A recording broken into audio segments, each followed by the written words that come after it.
There we go. Okay. So when we're looking at unification, cities redesign, feminism, late industrialization, we're going to begin with the Crimean War. The Crimean War is going to happen in the mid 1800s, shortly after Napoleonic Wars come to an end. This is the first war we've seen since that point. And the Crimean War basically has to do with this. Russia's trying to expand its influence, mainly in the Black Sea, at the Ottoman Empire's expense. Normally, this would not be a problem. Everyone hates the Ottoman Empire. They're the Darth Vader of Europe. It's not a big issue. However, after Napoleon, everyone's become very concerned about the power of Russia and how powerful they're becoming. And it just looks like if they're able to run the table on the Ottoman Empire, then they might become so powerful that no one can deal with Russia. So in the effort to kind of create a balance of power in Europe with Russia, in the Crimean War, France and England will side with the Ottoman Empire, which is super bizarre, but that's what they're going to do. Long story short, key features of the Crimean War: modern nurses, Florence Nightingale. She's going to do a lot for psychological help for soldiers. And first war to be photographed. Those are the two big things. Russia will lose in the end. This leaves them with a bitter taste in their mouth. They feel that the Christians turn their back on them. Like whatever happened to Christians versus Muslims. Now you're siding with the Muslims. And then finally, Austria and Prussia do not become involved in this war. And Russia takes that as like, we're supposed to be in this holy alliance, Christianity versus Islam, and you totally bail on us. So Russia is going to kind of drop out of a lot of these European alliances, Concert of Europe, Holy Alliance, after this Crimean War. They feel like everyone's against them. Which is not totally false. So that's the Crimean War. Now, going down a little bit where it says Italian unification, I'm going to quickly go through Italy becoming a country, and then we'll spend a little bit more time with Germany becoming a country. Italy has had a lot of issues really since the fall of the Roman Empire. You've got city-states competing for power. You've got alliances. Italy is very, very vulnerable to foreign armies coming in because they're not unified. And there are a lot of Italians that feel that if we came together as a country, we wouldn't be the whipping post of Europe. This begins with the Carbonari, or the charcoal burners, which are Italians that wanted a republic. So they wanted to move into the democratic path. This is led by the first of our two Giuseppes, and this is Giuseppe Mazzini. He is going to kind of be the political figure pushing for a democracy in Italy. The other Giuseppe is Giuseppe Garibaldi. He is a mercenary during this time period, and he believes that Italy is going to have to be unified through violence. So there's certainly a difference between Mazzini and Garibaldi in that, Mazzini feels that this can be done democratically, and Garibaldi feels like, no, that ain't going to happen. Like we're going to have a revolution here. The other factor in Italian unification is Count Cavour. Now, Count Cavour works for the king of Sardinia, Piedmont. Guy's name is Victor Emmanuel I. Victor Emmanuel I is not only a king, but he has the money and resources to make this happen. He does not have the intelligence to do so, so he's going to hire Count Cavour to do that for him. Now, I'm not going to get into all the things about Count Cavour. Count Cavour is a utilitarianism, so he believes in an effective form of government for everyone, and he will slowly begin to try to unify Italy. Now, one of the first things he's going to do, and this is important, is he's got to try to get Austria out of northern Italy. You got to get the foreigners out before you can bring the cities together. Now, Sardinia and Piedmont ain't strong enough to get, Austria out of northern Italy, so they're going to enlist French support here under the reign of Napoleon III, which we talked a little bit about last time, and we'll get into some more when we do German unification. Napoleon III agrees to help Cavour get the Austrians out of northern Italy. However, as the war is going well, the French body count is a little too high, and he's going to bail on Cavour. This is going to put Italy in a situation where they get a lot of land back from Austria, but they're not going to get it all back. And I'll get that back. I'll get back to that a little bit later.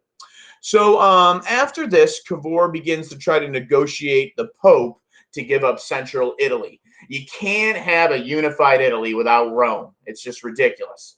So he's trying to make that happen, but it's the Catholic Church wants all kinds of compensation, and even with that compensation, they're not certain they want to do it, and it's a big problem.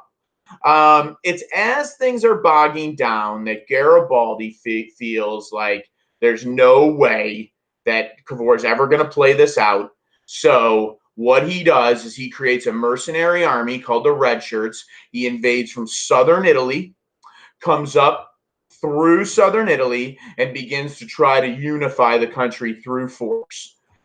When Cavour sees this, he's like, "Ah, man, with this Garibaldi guy, this is going to be a nightmare." So he goes to Garibaldi and he says, "Listen, man,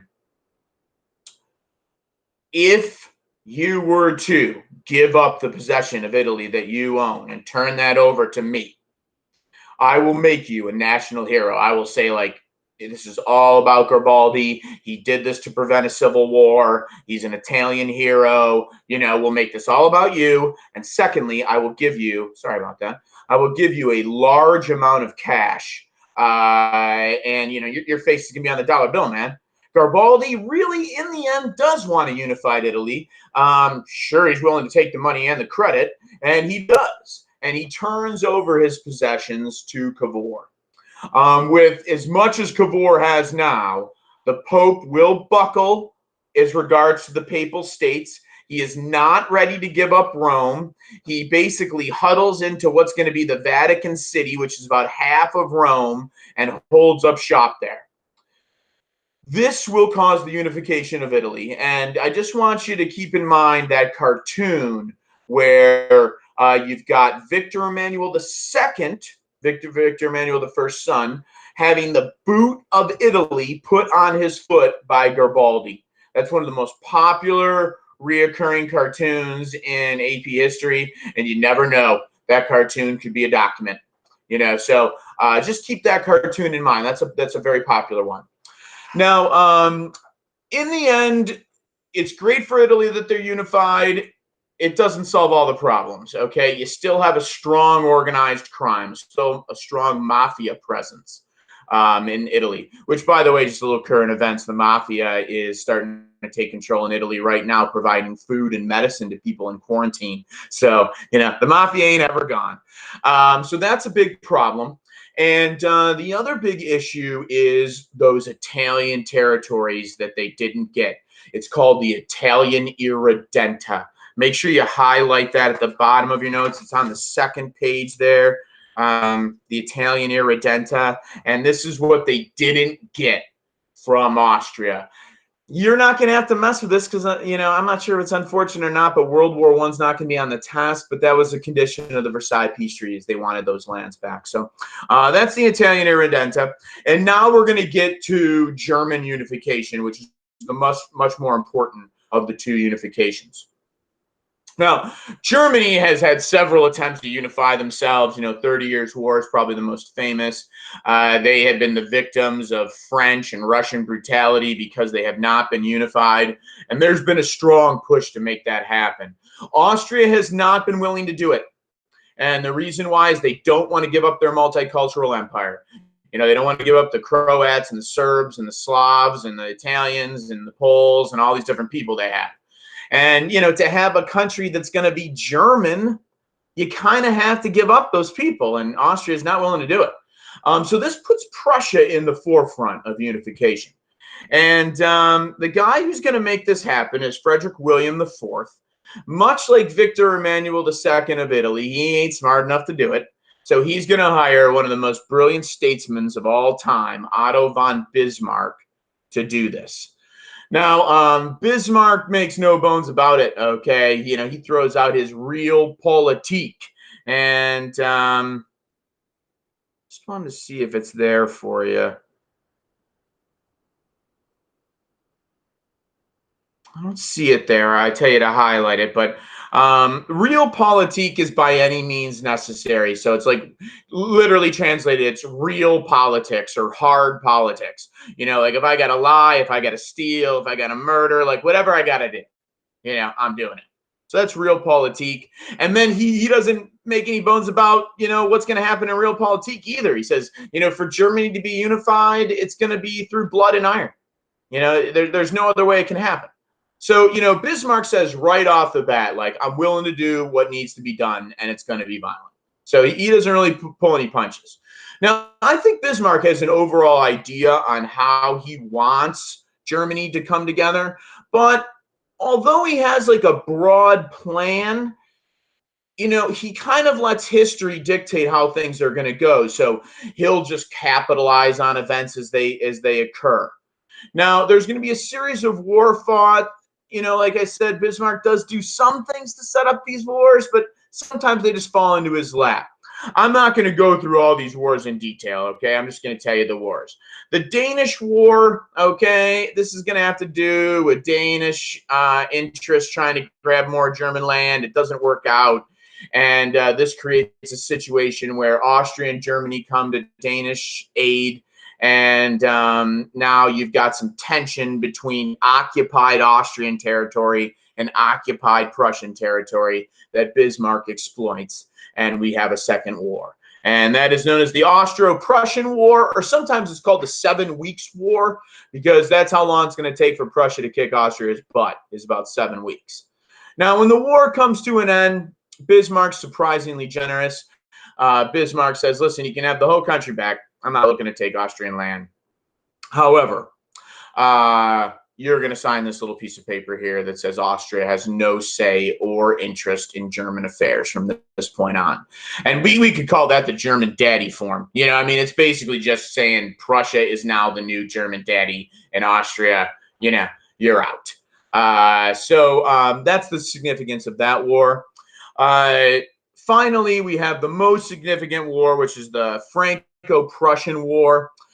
This is going to start shortly after the Northern German Confederation is set up by Bismarck, where he's put together the northern states, set up a legislature known as the Reichstag, and then the Prussian king as the executive. So, he doesn't have all of Germany. He's missing the South, but the French can see what's happening here, that this is someone who's moving towards unification, which the French do not need. Okay, they've got Austria to one side, they've got Spain to the other, they got England to the other side. They do not need a powerful Germany to the north. So what ends up happening is there's an incident in Spain where the Queen of Spain, Isabella, is a bad girl. She does a lot of bad things. And the Spanish military wants her gone. They want to replace her with the King of Prussia's cousin. And all being part of the Hohenzollern family, the French are very concerned about having, a Prussian king in Germany and a Prussian king in Spain. And similar to what we dealt with France and Louis XIV and the War of Spanish Succession. It's just too much. So they basically go to Germany and say, listen, your cousin can't sit on the throne. Like, as French people, we can't stand for it. And the Prussians back down. They go, okay, we're not looking to cause a war. Like, we'll tell our guy that he can't take the throne. The French then want to push further. They want to guarantee that no Prussian will ever sit on the Spanish throne. Frederick William doesn't know if he wants to do that. Eventually, he sends a telegram known as the Elms telegram to Bismarck to basically concede to all the French requests. When Bismarck sees the telegram, he feels this is an opportunity to get a war with France, which he feels is essential to German unification. He is going to rewrite the telegram, insult the French in the rewrite, and basically pick a fight, which works, and the French declare war on Prussia.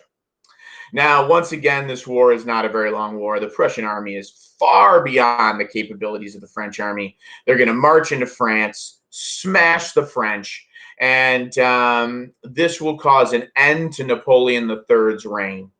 And it will also cause the creation of the French Third Republic. Now, after this defeat, Bismarck will announce that Germany is a country in the Hall of Versailles, and this creates Germany as a new nation. So that's German unification. I will say this, I mean, the reason German unification is super important is World War I, World War II. Neither of them are going to be on the test. So as much as I'm taking a look at German unification, I don't know how they'll use that, So I wouldn't spend too much time on this area, but at least you have some idea on how Germany comes to be a country. As all of this is happening with German unification, we also have a period known as cities redesigned, where a lot of these major European cities, specifically London and Paris, both cities were built by the Romans. And now, you've got a couple million people living in these cities, and like the city just can't handle it. The streets are not built for that amount of people. The sewer systems are on the verge of non-existent. Cars are starting to become more and more prevalent. So cities have to be fixed, basically because they're too small for the populations. And secondly, the congestion of the city is causing tremendous amounts of pollution and overall disease. So this is known as cities redesigned. The first city to be redesigned is Paris. I think if you know that, you're going to be good. And the guy that's going to do it is a guy named George Haussmann. And just highlight him there. George Haussmann is Mr. City Redesign. I mean, if he's the only one you need to know. So just know he will redesign Paris.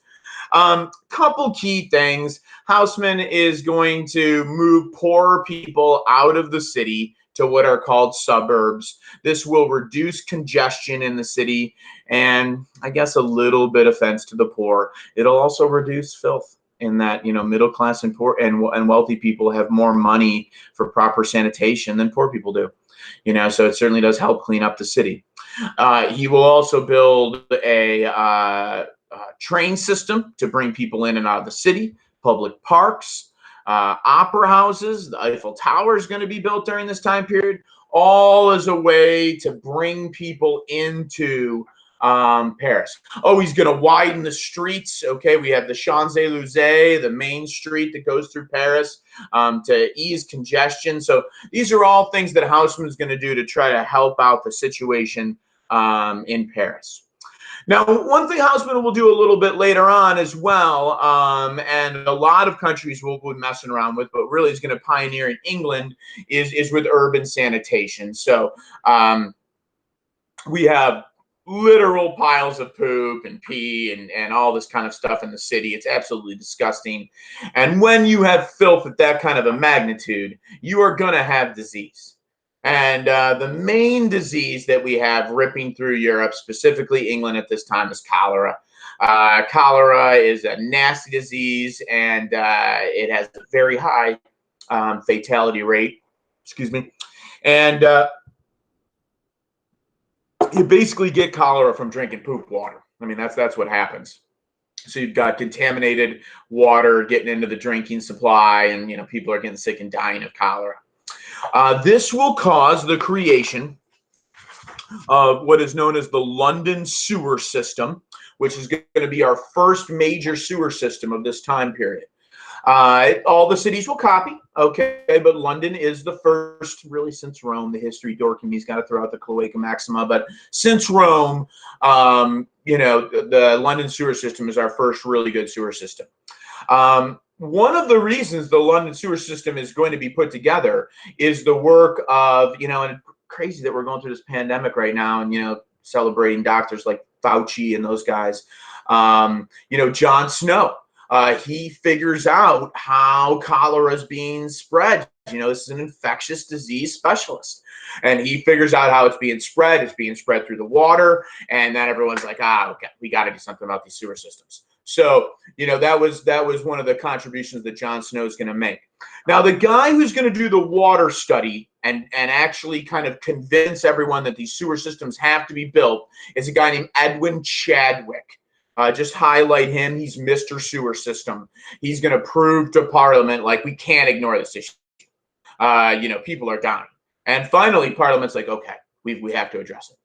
So that is Edwin Chadwick. And if you go down a little bit further to kind of end cities redesign, one of the key things that people were dealing with, scientists were dealing with this time, is bacteria. There's 3 guys that have to deal with bacteria. The first is Pasteur, all right, pasteurization, and Robert Koch. And then finally, we have Joseph Lister, who is going to develop antiseptic, which kills bacteria. So these guys all are involving sanitation, and they're all involving bacteria. This ain't a science test. So if you can just remember that they have to do with sanitation science and bacteria, you're going to be good with these guys. You're only going to have to use them as a brief example. You're not going to have to know the details of what these guys did. So that is cities redesign. Late isms is what I want to get into next, and then we'll do a little bit with feminism. We'll call it a day. Late isms, I mentioned Karl Marx last time. We went a little bit through communism and why that's different than other forms of socialism. I want to reiterate that communism is becoming the form of socialism. So it's, I guess you could say, the cool kids are picking up communism. That is the most popular form of communism. And we have these meetings, First and Second International, of all these different socialists. And one of the big talks at these meetings is violent versus peaceful revolution. So Karl Marx says you got to violently overthrow the government. The only way this thing can happen. Other socialists are saying it's not necessary. Like, you want socialism? Vote in a socialist. We don't have to take to the streets with rifles. If the people want socialism, vote in a socialist. If you want Bernie Sanders, vote for him. We don't have to violently overthrow the government and put Bernie Sanders in. We can just vote for him. So there's a lot of discussion about what has to be done there. And speaking of what has to be or what should be done, Vladimir Lenin is going to really pioneer this. Now, where Lenin is going to be Mr. Violent Revolution, and we'll get into that in just a second. An example of peaceful revolution or peaceful transition to socialism is Fabianism. I just need you to highlight that in your notes. This is a question that maybe could come up. Talk about the different types of socialism and how they evolved through Europe, through this time period, through this time period. That's something they could ask. So a way of implementing socialism peacefully would be Fabianism, and that's the wolf in sheep's clothing. So their symbol is the sheep, and then you have, the wolf, and then you have the sheepskin over the wolf, and it's like sneak the guy into government and then pass your socialist policies. The last thing I want to say about Fabianism is it's sometimes called gas and water socialism, and that the government only controls major industries. So the government regulates gas and water and maybe nuclear power or steel production, but the government's not involved in video game production or sneakers production or just major industries that everyone is dependent on is Fabianism, and that you can do this through voting. Now, when we get down to Lenin, all right, the communist revolution is not going to be on the test, so all I'm really going to say about Lenin is that Lenin's going to write what is to be done. This is what is the future of Russia. Lenin's someone who believes in violent revolution. He's a communist. His party is called the Bolshevik Party. And the last thing I'm going to mention about Lenin is that Lenin feels that the communist revolution, number one, should be for everyone, not just industrial workers. So remember, hammer, industrial worker, sickle, agricultural worker. Put them together. Karl Marx ain't talking about farmers. Karl Marx is talking about factory workers. Lenin expands that. He says this is about everybody, all the workers. The other thing with Lenin is, Marx is talking about like some mass movement where the workers rise up as a collective and overthrow the government. Probably correctly, Lenin feels that your everyday worker is just too dumb for that. Like there's no way they can put that together. So he believes that a professional group of revolutionaries is needed to carry this out. And that is a difference between him and Marx. So those are a couple things that you can remember with Lenin. If you flip over that sheet, last little thing with Russia, leading into World War I, we have the Revolution of 1905, which is basically years and years of monarch oppression in Russia is just coming to a boiling point. And, the Russian people just want reform. They want some kind of say in government. And also, Russia is losing wars that the Russians feel they shouldn't lose. So in 1905, the Russians are going to lose a war to Japan, which the Russians find to be an incredible insult. Like, if you lose a war to England, we can deal with it. You lose a war to the Japanese, like, come on. And that certainly has to do with a lot of racism in Russia as well. And this will weaken, Nicholas II, who's going to be the last Tsar of Russia's position. And there is going to be a revolution. It's called Bloody Sunday, where workers are going to riot over better working conditions and wages, which this has been going on all over Europe for years. And Nicholas's reaction is to go in there and stomp them down and kills hundreds of people. And although Bloody Sunday will fail, it is going to be kind of like that first moment where the people really stand up to the Tsar. And, even during the Communist Revolution, the communists would be like, remember Bloody Sunday. Remember what what they gave for us, So just keep that in mind with Bloody Sunday, and you'll be good with that. Moving down to feminism. Now, I'm going to take this opportunity to and I mentioned this with my Renaissance unit, but I just want to go through just some key women of the past before we get into women getting the right to vote and some of our key women of this time period. When we're looking at Renaissance, Christine Pizan, she is going to be one of our early feminist writers. She's going to write a book. I should have wrote this down in my notes, but it's like The Treasure of the City of Ladies or something of that nature, where she talks about like how to survive as a woman during the Renaissance. Also, when we're looking at the Renaissance, Raphael, Botticelli. Raphael, you've got the Madonna where she's reading. Botticelli, you have the Birth of Venus, where it's the power of woman coming out of the shell. There'll be some early examples of Renaissance feminism. If we're looking into the Enlightenment, we have like Mary Wollstonecraft, and some of those famous Margaret Cavendish in England, talking about using science for more practical reasons. These are female scientists that are starting to kind of enter into the scientific world and helping women break through in that area. In the same time period, we have, the French Revolution. We've got Olympia de Gouges, who's going to die for feminism, maybe our greatest feminist. And then we've got Claire Lacombe and Pauline Lyon trying to get women in the military during that time period. Super important there. So these are some feminists trying to improve the situation. After the French Revolution, sticking in France, we have the Vesuvians, who are advocating for a more violent form of feminism. That really won't take hold at that time, but later on it will. So just keep that movement in mind. And now we'll get into like modern feminism.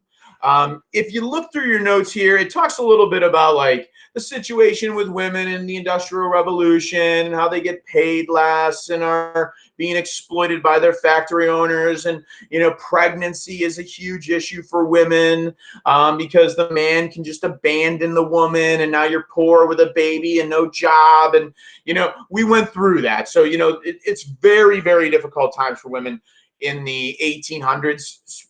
People could argue maybe the worst time for women prior to like the Renaissance. Maybe like Middle Ages, it's worse, but it's bad times for women.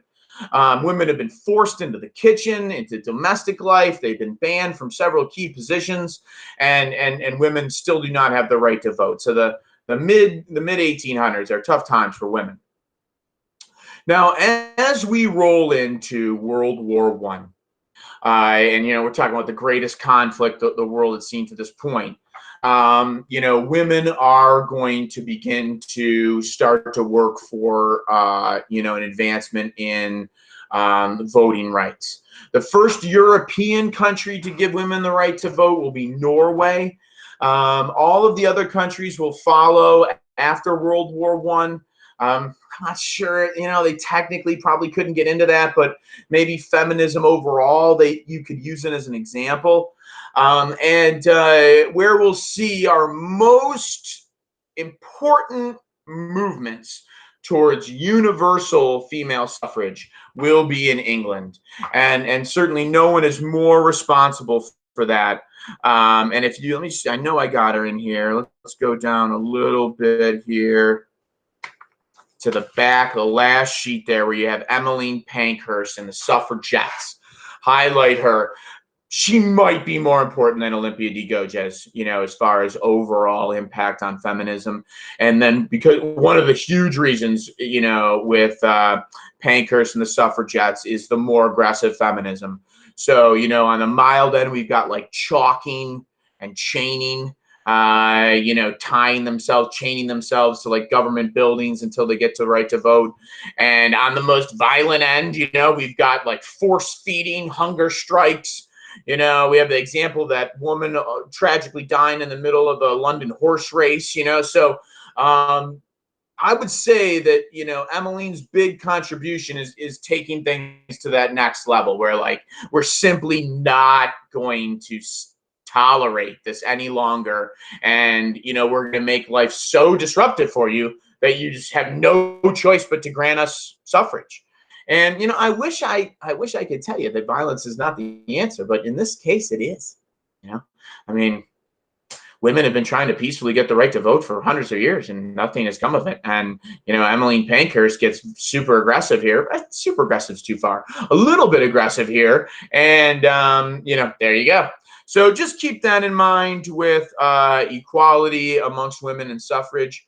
And then the last thing I want to mention, and we're all done for today, is keep in mind that communism initially was very attractive to women because Karl Marx believes in equal rights for men and women. And even when communism is applied in Russia, women will at least be considered equal, whether they're being treated that way. I think we could argue that. I think, we could argue that today. Like women are supposed to be equal with men, whether they're treated that way. Well, there's debate there to be had. But, communism was supposed to be kind of like a female paradise. It doesn't really play out that way, but that was certainly the case. So that's all I have for your notes today. For those of you that kind of jumped in a couple minutes in, I wanted to point out that I'll be hosting my next lecture on Thursday because we had a super low turnout on Friday, so I'm hoping Thursday it goes better. And that'll be my last content lecture. So I'll do imperialism. I'm also going to do like the Dreyfus Affair, Zionism, all that kind of stuff to kind of wrap up the 19th century will be on Thursday. And then later on today, I'm going to put up a link for you to, which I've already posted, but I'll put it up again, put up a link where you can go and like test your phone and make sure that everything's going right as far as signing into the AP test. Because the worst case scenario is like you do all this work and it's time to take the test and you like can't get your phone to work, you can't sign in and you miss the test and it's like, oh my God, Now that being said, if you do, there is a makeup test and we can talk about that. I like for everyone just to get it done and enjoy your summer. But if something does happen, don't be like, oh my God, I missed it. You still have a chance for that makeup test. So, that'll be there as well. And then this is maybe the most important thing. Next week, and I think I'm going to do it on Monday, but I'll put many posts. I'm going to put a DBQ up. and we're going to do the DBQ on Google Meet. So like I'm going to put the DBQ up instead of my ugly face here, and then I'll be like, this is the prompt, and we could use this document to prove this, and we could use this document to do that. And I'll like just do a DBQ with you right before the test so that hopefully that'll be a little bit fresher in your mind. So I hope everyone's taking a look at the stuff. I know there'll probably be a lot of last minute cramming at the end, but I really feel good about this. I feel like you're going to do great. So if you've got any questions, you can stick around and I'll be happy to ask anything I can. If not, enjoy the rest of your day, and thanks for showing up. I appreciate it.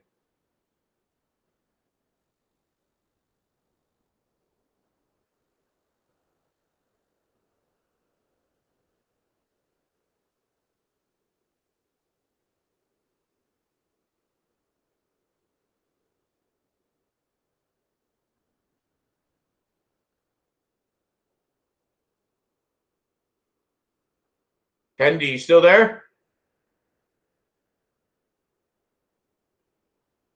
All right. I'm going to shut down the meeting.